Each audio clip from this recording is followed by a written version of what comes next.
Halo Ngominers, apa kabar? Kembali kita berjumpa di Ngomin. Nah, agenda kali ini simpel saja, kita bahas preview pertandingan Inter lawan Leverkusen. Menurutku ini akan jadi big match karena yang satunya Leverkusen adalah tim dengan semangat menyerang yang membara, sedangkan Inter biasanya sih menyerang, tapi Inter adalah menurutku tim yang lebih balance. Dalam artian ketika Inter diperlukan untuk lebih bertahan, lebih defensif, entah karena ada pemain yang cedera kah atau ada yang kena kartu merah lah, Inter bisa. Tapi kalau Leverkusen aku ngeliat kayak ini dia, kayak Manchester City, mereka cuma tahu nyerang aja gitu. Tapi bukan berarti Inter akan menang mudah, no. Karena ini, sebelum kita bahas itu, kalau kawan-kawan tertarik mau beli baju tema Inter merchandise, silakan kunjungi toko Ngomin di Ciptaloka. Ada berbagai merchandise, bukan hanya baju, ada mug, ada tumbler, kemudian ada juga baju-baju yang temanya ya tema kayak baju distro dengan tulisan yang nakal-nakal kayak ini treble winner, kemudian when nothing goes right go left ya, yang inilah yang tulisan-tulisan agak nakal gitu, oke? Dan kemarin ada beberapa yang nanya, "Bang, beli jersey di mana?" Aku sudah kasih link dari Shopee ya. Silakan dilihat, ada yang grade-nya grade agak bagusan, ada yang agak murah ya, mana yang dirasa cocok untuk di kantong silakan dilihat. Oke, di bawah ini ada linknya dari Shopee. Alright, nah pertama begini. Inter datang dengan masalah, tapi terus terang aku nggak tahu apakah Leverkusen juga punya masalah. Yang jelas aku tahunya Inter. Pertama, CRB ternyata belum bisa. Kedua, Dumfries pak, ini demam tinggi, ini katanya kena gejala semacam flu, kayaknya ini kena COVID deh dia lagi ini. Inzaghi bilang itu panasnya sampai 38 derajat lebih loh. Wih, ini udah, anakku dulu pernah 39, sekian tuh sampai step. Ini soalnya orang dewasa jarang sih sampai 38, kecuali kalau sakitnya keras baru. Wih, bahaya nih. So sebelumnya kan kita udah kehilangan Pavard dan pas sekali lagi-lagi yang ini yang menyebalkan. Permasalahan kita itu numpuk di lini pertahanan. Pavard, Acerbi, kemudian Dumfries. Ini kebetulan banget Dumfries dan Pavard ini sama-sama pemain di kanan. Acerbi oke lah pemain di tengah. So yang mungkin bisa dimainkan di kanan ya Bisek, kalau nggak Bisek ya Darmian. Tapi aku sih ngelihat sepertinya Inzaghi akan lebih memilih untuk memasangkan Darmian sebagai wingback. Tapi nanti kita bahas soal teknis pertandingan. Aku mau bacakan ini dulu, komentar dari Inzaghi. Menurutku ini komentar yang sangat bijak dan berkelas lah istilahnya ya. Bukan komentar yang untuk cari apa ya, untuk memancing keributan, yang untuk mengalihkan perhatian dari suatu hal. Nah, tentang injury krisis di Inter, dia bilang ya memang benar bahwa injury yang dialami oleh Inter ini membuat hal-hal tersebut jadi lebih rumit. Nah, Inzaghi harus bekerja lebih keras lagi dalam, bukan bekerja lebih keras tapi berpikir lebih keras lagi dalam melakukan squad rotation. Karena ya memang benar, satu Inter itu memiliki squad yang dalam ya, yang cukup dalam. Mungkin kalau dibandingkan Leverkusen, squad Inzaghi itu lebih dalam. Cuman namanya squad itu kan tidak mungkin antara inti dan cadangannya itu sama kualitasnya, nggak mungkin. Kalau kualitasnya sama berarti itu nggak mungkin akan yang ini jadi inti, pasti akan berganti-ganti terus. Tapi kenyataannya kan enggak. Nah, kita atau kami memiliki beberapa pemain yang akan absen. Tapi ini juga dialami oleh orang lain, oleh pelatih lain. We have some players absent as everyone does at the moment. Seperti yang dialami yang lain. Tapi saya punya kepercayaan total terhadap squad ini. Ini dia yang bilang 38 derajat, jadi dia tidak bisa berlatih atau datang kemari ke Jerman bersama kami. Kemudian ada juga Pavard dan Acerbi yang juga ya bikin hal-hal ini menjadi tambah rumit karena semuanya defender. Tapi saya tenang, peace of mind itu ketenangan di dalam pikiran. Kami tahu betapa pentingnya pertandingan ini. Kami menghadapi tim yang ada di level yang tertinggi. Mereka memenangkan 5 pertandingan terakhir mereka dan tahun lalu mereka hanya kehilangan 3 pertandingan, hanya kalah dalam 3 pertandingan. Bukannya cuma 1 ya pas lawan Atalanta aja ya. Tapi anyway dia bilang 3 pertandingan ya. Mereka ada di jalur yang sangat hebat dan kami telah bersiap untuk menghadapi mereka dengan kemampuan terbaik kami. Kami harus menginterpretasikan pertandingan dengan baik. Bayer Leverkusen maksudnya bukan adalah tim yang sangat teknis. Mereka memainkan sepak bola yang bagus dengan pressing yang kuat dan terorganisasi. Mereka bisa datang menyerangmu dengan cepat, dengan sangat cepat ketika mereka kehilangan bola. Maksudnya melakukan pressing gitu. Jadi kamu harus bisa bermain dengan baik di kedua fase, maksud fase menyerang dan fase bertahan. Ini ciri-ciri gegenpress kayak Liverpool itu loh. Ketika mereka kehilangan bola, mereka akan langsung. Beda kalau Inter biasanya begitu Inter kehilangan bola, Inter tergantung musuhnya, kadang langsung ngepres, kadang reorganize dulu, sudah organisasi pertahanan bagus baru ngepres. Jadi ya tergantung gitu. Nah, kemudian Inzaghi juga mengakui bahwa ya saya memang ngintip-ngintip klasemen gitu. Kami bisa qualified untuk babak 16 besar dengan 17 sampai 18 poin. Dulu aku pernah baca ya bahwa tim sudah pasti lolos ke 16 besar dengan peringkat 1 sampai 8 itu kalau bisa mendapatkan 16 poin minimal. Nah, tapi ini kan baru pemodelan saja. Maksudnya gini, ini kan baru pertama kalinya Liga Champions mengadopsi sistem seperti ini. Jadi belum ada yang punya perhitungan pasti. Tapi kalau yang 16 itu katanya sudah melalui simulasi komputer segala macam itulah. Maksudnya kalau ini menang lawan ini maka ini akan kalah, maka ini nilainya nah kayak gitulah. Kalau si ini dapat poin sekian, maka yang ini bisa dapat poin sekian. Dari situlah didapatkan kesimpulan bahwa 16 poin adalah titik amannya. Tapi Inzaghi bilang kalau 17 itu akan aman gitu. Kami menjalani campaign yang hebat, yang bagus sejauh ini. Kemudian kami tahu bahwa ini dia bilang yang 17 poin itu. Kami tahu bahwa kami bisa mencapai 16 besar, qualify dengan 17 poin. Dan pasti dengan 18 dengan 18. Nah, ada 3 pertandingan lagi yang harus dimainkan.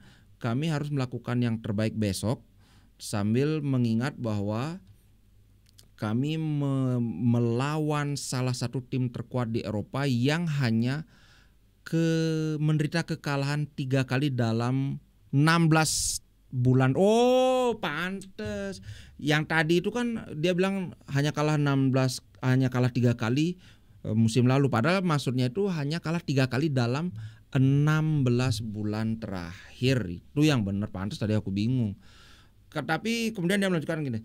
Kami tahu bahwa kami akan menghadapi tim yang sangat kuat, tapi kami siap dan telah menyiapkan pertandingan ini selama 3,5 hari. Kemudian dia juga ditanya, gimana? Apakah kamu mendapat inspirasi dari cara Atalanta mengalahkan Leverkusen? Waktu itu kan kalah besar Leverkusen kan 3-0. Ini kayak mancing-mancing sih wartawannya. Sedangkan Inter kan mengalahkan Atalanta 4-0. Jadi kalau ini kalah lawan ini kalah lawan ini ya Inter itu kan jadi seolah-olah 2 tingkat di atas Leverkusen. Padahal ya nggak bisa gitu juga. Dia bilang dengan bijak begini, bermain melawan Atalanta itu tidak pernah mudah. Tapi kami fokus pada Leverkusen. Mereka bermain dengan 3 pemain belakang, 4 pemain belakang. Kami siap dengan formasi apapun. Kita berbicara tentang tim yang sangat bisa dikenali sistem permainannya dengan pelatih yang excellent itu istimewa yang membawa prinsipnya. Mereka menyerang dengan membangun serangan itu dari bawah, melakukan tekanan, mengejar bola. Kami harus memainkan pertandingan dengan berhati-hati dan kami harus harus sama baiknya dalam fase bertahan maupun menyerang. Waduh. Kemudian dia mengomentari juga tentang pressure, tentang tekanan yang dialami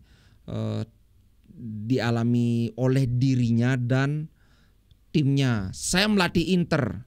Saya beruntung bahwa saya memiliki pemain-pemain ini yang memberikan segalanya pada saya untuk tim selama 3,5 tahun terakhir. Saya tahu dari di mana saya memulai dengan pemain-pemain ini dan kami tahu kami telah tiba di mana saat ini. Kami telah menciptakan grup yang hebat bersama dengan fans di locker room, di ruang ganti. Kami telah menjalani perjalanan, petualangan yang hebat. Dan yang mana kami pikir dimulai dari final di Liverpool. Kok final di Liverpool? Kan waktu itu finalnya di Turki kan? Di Istanbul kan? Final lawan... Ntar dulu. Started in the Champions League final in Liverpool. Aku nggak ngerti kenapa ya. Aku nggak ngerti kenapa in Liverpool. Kayaknya salah ketik deh. Kita kan waktu itu kalah lawan City kan di Istanbul. Nah itulah. Tapi bagi saya itu penting. Tapi begitu juga dengan tahun pertama saya di Inter. Saya berpikir tentang pertandingan melawan Real Madrid dan Liverpool. Kami bermain dengan fantastis yang memberikan rasa bangga pada saya. Ini adalah perjalanan petualangan yang telah dimulai jauh di maksudnya jauh sebelumnya, bukan dari final itu saja. Dan kami harus tetap berimprove, berkembang, bertumbuh. Wah ini udah mulailah Inzaghi dengan omongannya yang normatif. Jadi nggak akan aku lanjutkan, itu aja. So pertandingan Inter lawan Leverkusen bisa dipastikan akan banyak perombakan, dan ini bukanlah suatu hal yang baru kan. Memang ciri khasnya Inzaghi adalah melakukan rotasi, sehingga bahkan aku melihat ya Inzaghi itu bukan cuma rotasi saja, rotasi dan ketika memungkinkan dia akan menginstruksikan anak buahnya atau pemain-pemainnya untuk menghemat tenaga. Terlihat dari ketika Inter 5-0 lawan Verona, kemudian ketika lawan Young Boys ya di Liga Champions juga.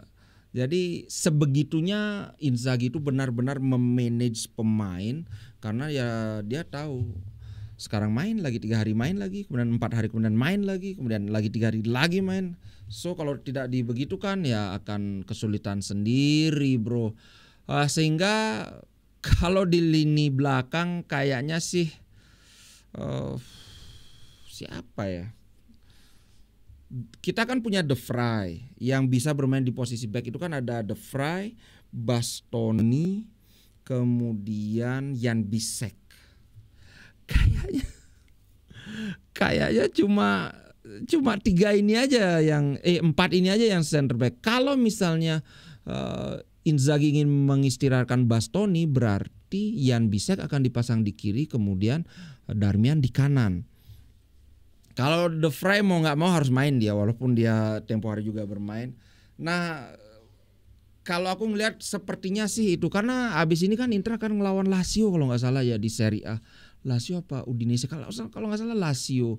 Dan ini juga partai yang sangat penting di Serie A. Aku cek aja langsung, Lazio benar bro. Kita akan melawan Lazio pada tanggal 17 Desember. 4 hari. So mau nggak mau Inter harus menghemat tenaga juga. Jadi ya kemungkinan bisa jadi Jan Bisek di kiri, bisa jadi Bastoni. Tapi yang pasti kalau Bastoni bermain, dia pasti akan diganti di pertengahan pertandingan. Itu untuk trio center back-nya ya.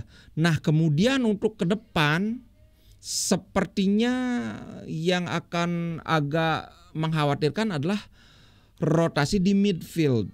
Karena begini, Augusto bermain di kiri. Kalau misalnya Di Marco tidak dimainkan, aku ngelihat Augusto ini dalam hal menyerang memang agak jauh ya dibandingkan Di Marco. Tapi dalam hal bertahan, aku melihat Augusto ini bahkan lebih kuat dari Di Marco. Kemudian di kanan juga Dumfries nggak main, berarti kemungkinan yang di sana adalah Darmian sih.